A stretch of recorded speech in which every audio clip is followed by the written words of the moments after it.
En el año 1545, en el corazón de Italia, nació un niño destinado a ser uno de los más grandes estrategas militares de su tiempo.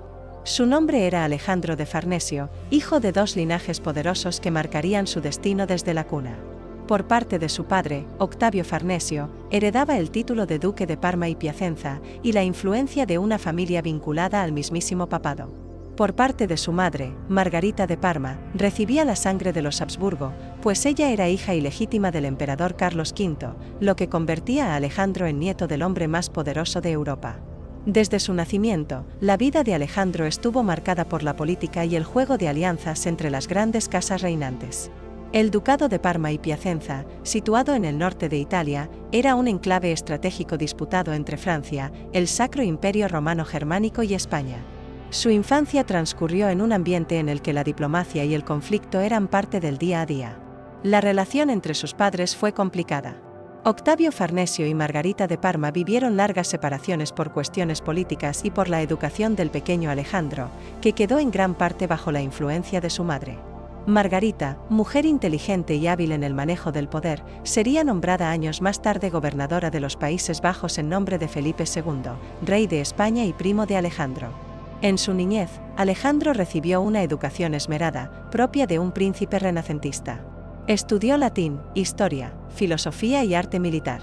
También se formó en equitación, manejo de armas y estrategias bélicas. Desde temprano demostró un talento natural para la disciplina militar, combinando la prudencia en el juicio con una capacidad innata para la acción rápida en el campo de batalla. A mediados de la década de 1550, la situación política en Europa era tensa. El Sacro Imperio Romano Germánico, Francia, Inglaterra y España competían por la supremacía continental, mientras en los Países Bajos germinaban los primeros brotes de la rebelión protestante contra la autoridad española. Alejandro creció escuchando las historias de su abuelo Carlos V y de los triunfos y derrotas que habían dado forma al mapa político de Europa. En 1564, con tan solo 19 años, Alejandro partió hacia Madrid para completar su formación en la corte de Felipe II. Allí no solo aprendería las complejidades del gobierno, sino que se integraría plenamente en el entorno de la monarquía más poderosa del mundo. Era el paso definitivo de un joven noble italiano hacia el papel de futuro servidor de la causa hispánica. La semilla estaba plantada. Alejandro de Farnesio había crecido como heredero de dos mundos, el italiano, con su herencia cultural y política, y el español, con su inmenso poder imperial. Pronto, el príncipe se convertiría en uno de los pilares militares de la monarquía católica en una Europa convulsa, marcada por guerras de religión y rivalidades entre potencias. Su historia apenas comenzaba. En 1565, Alejandro de Farnesio dio un paso decisivo en su vida personal y política, contrajo matrimonio con María de Portugal, hija del infante Eduardo de Avis. Esta unión fortalecía aún más los lazos entre las casas reales de Italia, España y Portugal, asegurando alianzas estratégicas para el futuro. El enlace no solo fue una cuestión dinástica, sino también un movimiento calculado por Felipe II para reforzar la red de apoyos en el Mediterráneo y en la península ibérica. Apenas instalado en su nueva vida, Alejandro comenzó a participar en los asuntos militares de la monarquía. Su formación en España le había otorgado el favor del rey, y su linaje lo convertía en un candidato ideal para misiones de prestigio. Los años que siguieron estuvieron marcados por el ascenso del joven príncipe en el escenario político europeo. En 1568 estalló abiertamente la rebelión de los Países Bajos contra la autoridad española, liderada por Guillermo de Orange. Las tensiones religiosas entre católicos y protestantes, sumadas a los altos impuestos y a la política centralizadora de Felipe II, habían encendido la mecha de un conflicto prolongado. La corona española envió al duque de Alba para sofocar la insurrección, pero la dureza de sus métodos generó más resistencia.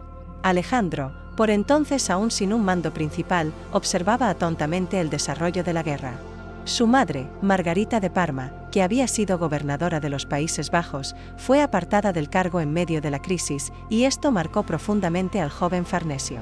Comprendió que la represión excesiva podía alimentar el fuego de la rebelión tanto como la inacción. En 1571, la situación en Europa se volvió aún más tensa. Francia se vio sacudida por las guerras de religión, y España debía repartir sus fuerzas entre varios frentes. Alejandro comenzó a tomar parte en operaciones militares menores, destacando por su disciplina, capacidad de coordinación y, sobre todo, por su frialdad para evaluar el terreno y las posibilidades antes de actuar. El año 1576 sería crucial. Tras el asesinato de Luis de Requesens, gobernador de los Países Bajos, Felipe II envió a su hermanastro, don Juan de Austria, para tomar el mando. Don Juan, héroe de Lepanto, sabía que para enfrentar la rebelión necesitaría generales capaces, y Alejandro de Farnesio fue llamado para servir a su lado. Entre ambos nació una alianza de confianza mutua que resultaría decisiva en los años venideros. En 1577, Alejandro llegó a Flandes y participó en sus primeras campañas importantes. El príncipe se encontró con un territorio fragmentado, ciudades fortificadas, ejércitos mercenarios difíciles de controlar y una población hostil. Era un escenario complejo que requería no solo fuerza militar, sino también habilidad diplomática. Alejandro comenzaba a demostrar que podía manejar ambas armas con maestría. En ese mismo año, la batalla de Gembloux sellaría su reputación como un estratega en ascenso. Bajo el mando de don Juan, y con Alejandro al frente de la caballería, las tropas españolas infligieron una aplastante derrota a los rebeldes. Fue su primera gran victoria en Flandes, y una señal clara de que aquel joven príncipe italiano estaba destinado a dejar una huella profunda en la historia militar de Europa. Pero la guerra apenas estaba comenzando. El año 1578 marcó un giro inesperado en la Guerra de Flandes. Don Juan de Austria, comandante supremo de las fuerzas españolas y aliado cercano de Alejandro de Farnesio, enfermó gravemente. La situación en el frente era crítica, las provincias rebeldes contaban con el apoyo financiero de Inglaterra y el respaldo militar de Francia, mientras que las tropas españolas sufrían motines por falta de paga. En octubre de ese año, don Juan murió en Namur, dejando un vacío de mando peligroso. Felipe II, consciente del talento y la experiencia que Alejandro había demostrado, lo designó como nuevo gobernador general de los Países Bajos y capitán general de los ejércitos reales en la región. Con apenas 33 años, Alejandro heredaba un conflicto encendido y una tarea monumental: restaurar la autoridad de la monarquía católica en una tierra convulsionada. Su primer objetivo fue consolidar el control sobre las provincias católicas del sur. Con gran habilidad diplomática, Alejandro impulsó la firma de la Unión de Arras en 1579, por la cual los territorios del sur de los Países Bajos reafirmaban su lealtad al rey de España. Esta maniobra aisló políticamente a la Unión de Utrecht, formada por las provincias protestantes del norte. Pero la diplomacia no bastaba. Farnesio comprendía que para mantener la lealtad de los católicos debía proteger sus ciudades, garantizar el comercio y restaurar la seguridad. Con un ejército reorganizado y disciplinado, inició una ofensiva contra los rebeldes que combinaba asedios metódicos con una política de clemencia hacia las ciudades que se rendían voluntariamente. En 1580, Alejandro tomó la estratégica ciudad de Tournai, clave para las comunicaciones entre el sur y el norte. Poco después, sus fuerzas capturaron Ypres y otras plazas de importancia. Estas victorias reforzaron su prestigio y demostraron que el nuevo gobernador no solo era un maestro de la guerra de campo abierto, sino también un especialista en asedios prolongados. Su capacidad para mantener el orden en sus tropas, en una época en que los ejércitos mercenarios eran propensos al saqueo y la indisciplina, le valió el respeto incluso de sus enemigos. Guillermo de Orange, líder de la rebelión, reconoció que Alejandro era un adversario mucho más peligroso que el duque de Alba o Requesens, pues sabía combinar la espada con la diplomacia. Sin embargo, el conflicto estaba lejos de resolverse. Las provincias del norte se mantenían firmes en su resistencia, y la guerra con Inglaterra comenzaba a asomarse en el horizonte. Farnesio se encontraba en el punto de partida de una serie de campañas que lo llevarían a conquistar algunas de las ciudades más fortificadas de Europa. En el invierno de 1581, Alejandro de Farnesio ya había demostrado que su mando traería un cambio de rumbo a la guerra. Sus victorias iniciales eran solo el preludio de una ofensiva que pondría a prueba su genio militar y su resistencia física. Los Países Bajos iban a convertirse en el escenario de una de las series de asedios más impresionantes del siglo. A comienzos de 1582, Alejandro de Farnesio había consolidado su autoridad sobre las provincias católicas del sur. Con un ejército disciplinado, leal y bien abastecido, estaba listo para emprender una ofensiva que pasaría a la historia como una de las campañas más brillantes del siglo XVI. Su objetivo era claro: aislar a las provincias rebeldes del norte y cortarles las rutas comerciales que les permitían financiar la guerra.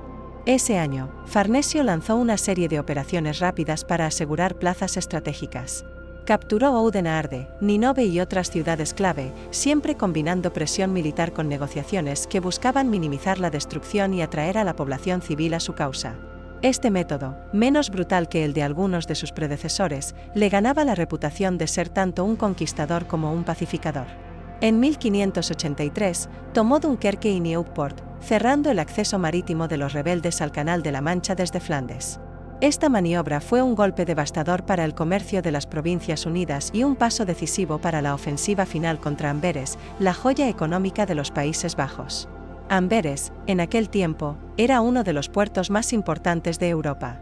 Controlarla significaba dominar gran parte del comercio del norte. Sin embargo, la ciudad estaba fortificada y abastecida, y sus defensores estaban decididos a resistir. Alejandro comprendía que un asalto frontal sería costoso en vidas y probablemente infructuoso. Optó entonces por una estrategia de asedio prolongado, utilizando su conocimiento de ingeniería militar. En 1584 comenzó la preparación de una obra maestra de la guerra de asedios, la construcción de un puente flotante sobre el río Escalda para cortar por completo el abastecimiento de la ciudad por vía fluvial. El puente, de más de 200 metros de longitud, estaba protegido por fuertes flotantes y baterías de artillería a ambos lados del río. Los rebeldes intentaron romper el bloqueo en varias ocasiones, incluso enviando naves incendiarias, pero Farnesio había previsto cada contingencia. Durante meses, Amberes fue aislada del exterior. El hambre y la desesperación comenzaron a hacer mella en la población. Finalmente, el 17 de agosto de 1585, la ciudad capituló. Alejandro de Farnesio entró en Amberes no como un saqueador, sino como un gobernante que buscaba restaurar el orden. Impuso condiciones moderadas, evitando masacres y saqueos, lo que contribuyó a su reputación de general justo. La toma de Amberes fue un golpe decisivo para la rebelión. Las Provincias Unidas perdían su centro económico más importante, y la victoria colocaba a Alejandro en la cima de su prestigio militar. Felipe II, desde Madrid, lo consideraba en ese momento su mejor general. Pero el éxito traería nuevas responsabilidades y nuevos enemigos. Inglaterra, bajo el reinado de Isabel I, se preparaba para intervenir abiertamente en la guerra, y la tensión entre España y el reino inglés iba a escalar hasta convertirse en un conflicto directo. La etapa más exigente de la carrera de Alejandro estaba por comenzar. El triunfo en Amberes en 1585 había cambiado el equilibrio de poder en los Países Bajos, pero también había encendido las alarmas en Inglaterra. La reina Isabel I, temiendo que la supremacía española en Flandes amenazara el comercio inglés y fortaleciera al catolicismo en Europa, decidió intervenir directamente en la guerra. En 1586, Inglaterra firmó el Tratado de Nonsuch con las Provincias Unidas, comprometiéndose a enviar tropas, dinero y apoyo naval. Al frente de las fuerzas inglesas en Flandes fue nombrado Robert Dudley, conde de Leicester, favorito de la reina y hombre ambicioso, pero sin la experiencia militar de Alejandro de Farnesio. La llegada de Leicester fue recibida con entusiasmo por los rebeldes, pero pronto se vio que su mando estaba plagado de problemas, rivalidades internas, indisciplina y desconfianza entre ingleses y holandeses. Alejandro, siempre paciente y metódico, vio en estas divisiones una oportunidad de oro.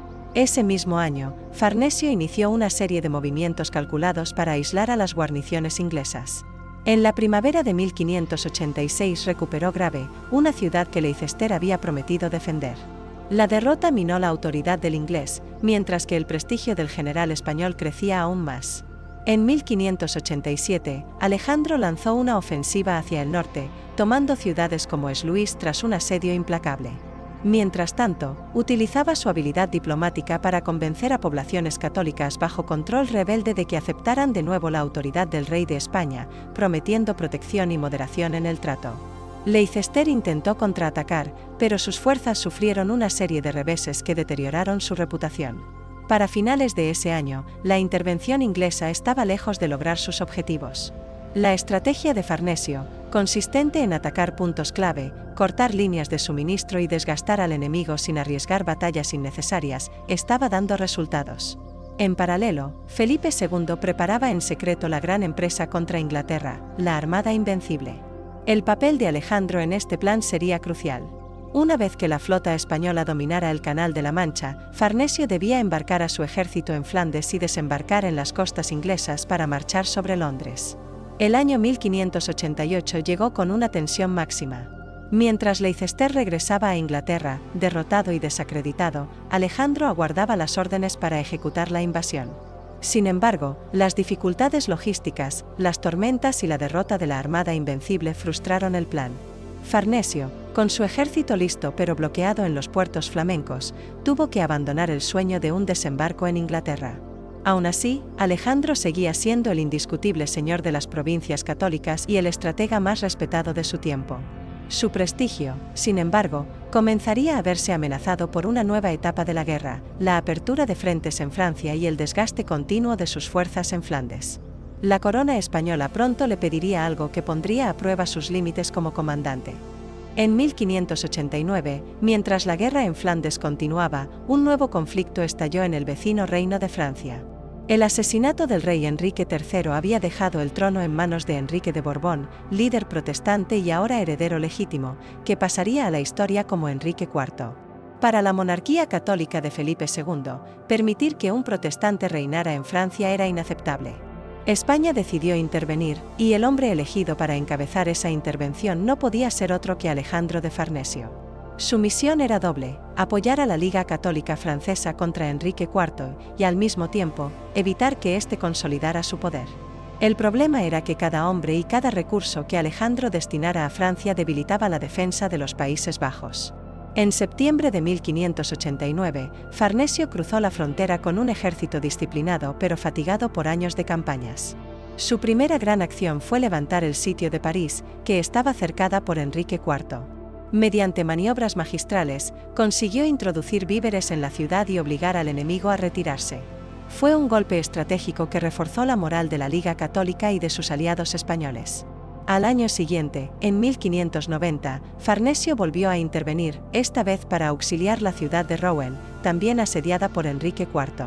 De nuevo, sus movimientos tácticos y su capacidad para coordinar tropas de distintas procedencias frustraron los planes del monarca francés.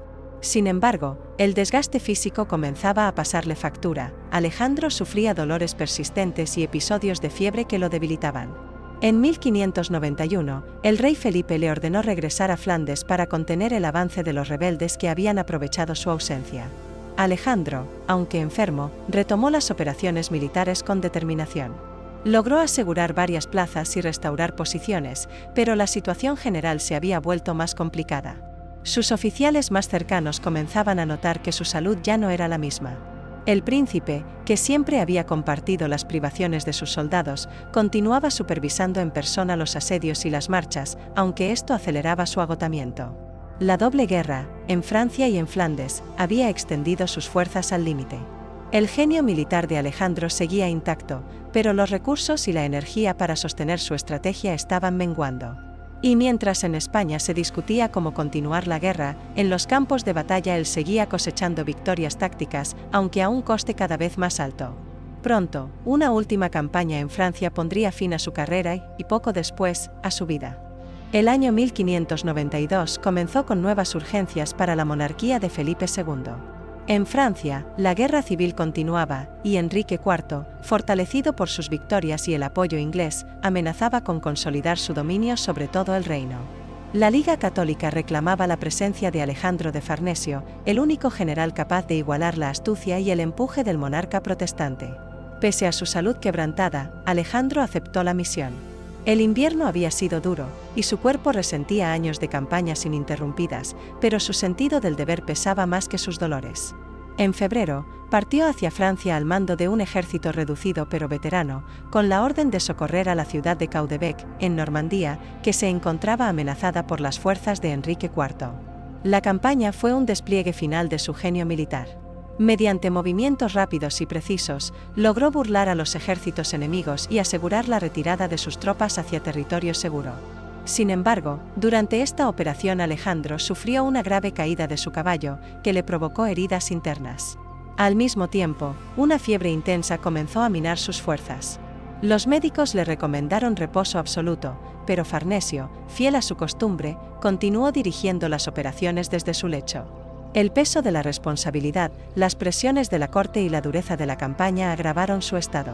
A mediados de año, su salud empeoró rápidamente. Aún así, se negó a abandonar el mando hasta que sus tropas estuvieron fuera de peligro. Finalmente, comprendiendo que no podía continuar, ordenó su regreso hacia Arras, en los Países Bajos. El viaje fue lento y doloroso, marcado por paradas obligadas para atender su deterioro físico. El 2 de diciembre de 1592, en la ciudad de Arras, Alejandro de Farnesio murió a los 47 años de edad. Su muerte pasó casi en silencio en comparación con sus hazañas, eclipsada por el fragor de las guerras que aún sacudían Europa. Sin embargo, para sus soldados y para muchos de sus enemigos, desaparecía uno de los más grandes capitanes de su siglo. Felipe II lamentó profundamente su pérdida. Alejandro no solo había sido un servidor leal, sino también el arquitecto de las mayores victorias españolas en Flandes. Con él se iba un estratega que había sabido combinar la diplomacia y la guerra con un equilibrio raro en su tiempo. Su cuerpo fue trasladado a Italia para descansar en Parma, la tierra que lo vio nacer, cerrando así el círculo de una vida marcada por el deber, la lealtad y el arte de la guerra. Con la muerte de Alejandro de Farnesio en 1592, se cerraba una de las trayectorias militares más notables del Renacimiento tardío. Sin embargo, su influencia y su legado no desaparecieron con él. Durante más de 3 décadas, Alejandro había sido el principal sostén de la monarquía hispánica en los Países Bajos, y sus campañas cambiaron el curso de la Guerra de los 80 años. Su fama se cimentó sobre 3 pilares fundamentales: su genio para los asedios, su capacidad de combinar la fuerza militar con la diplomacia y su disciplina férrea en el mando de tropas. A diferencia de otros generales de su tiempo, que confiaban en victorias rápidas y sangrientas, Alejandro prefería acercar al enemigo, aislarlo, cortar sus suministros y esperar el momento oportuno para golpear. La toma de Amberes, en 1585, sigue siendo estudiada como un ejemplo magistral de la guerra de asedios. En el plano político, Alejandro fue un maestro en la negociación. La Unión de Arras, que aseguró la lealtad de las provincias católicas del sur, no solo fue un triunfo militar, sino también un movimiento diplomático que consolidó el control español sobre Flandes Meridional durante décadas. Supo ganarse el respeto de aliados y enemigos por igual, y Guillermo de Orange llegó a reconocer su inteligencia y su capacidad de persuasión. Pero su legado también estuvo marcado por las limitaciones de su tiempo. A pesar de sus victorias, la rebelión en las Provincias Unidas no fue sofocada del todo, y la independencia de los Países Bajos septentrionales acabaría consolidándose años después de su muerte. Además, las órdenes de la Corte de Madrid, que a menudo lo obligaban a desviar recursos hacia otros frentes, le impidieron completar campañas decisivas. Con el paso de los siglos, Alejandro de Farnesio ha sido recordado como uno de los más grandes generales de la monarquía hispánica, junto a figuras como el Gran Capitán o el Duque de Alba. En Flandes su nombre todavía evoca el tiempo en que el sur del país quedó firmemente bajo control español. Mientras que en Italia su memoria se conserva como la de un príncipe que llevó el nombre de Parma a los campos de batalla más lejanos. En la historiografía moderna, su figura es admirada por su pragmatismo, su sentido del deber y su habilidad para obtener resultados con recursos limitados. Incluso en la estrategia militar contemporánea, sus métodos de asedio y su enfoque en la logística siguen siendo objeto de estudio en academias de guerra. Así terminó la vida de Alejandro de Farnesio, príncipe italiano, general español y maestro de la estrategia europea del siglo XVI. Un hombre que, hasta su último aliento, sirvió a su rey y a su causa, dejando una huella que la historia nunca ha borrado.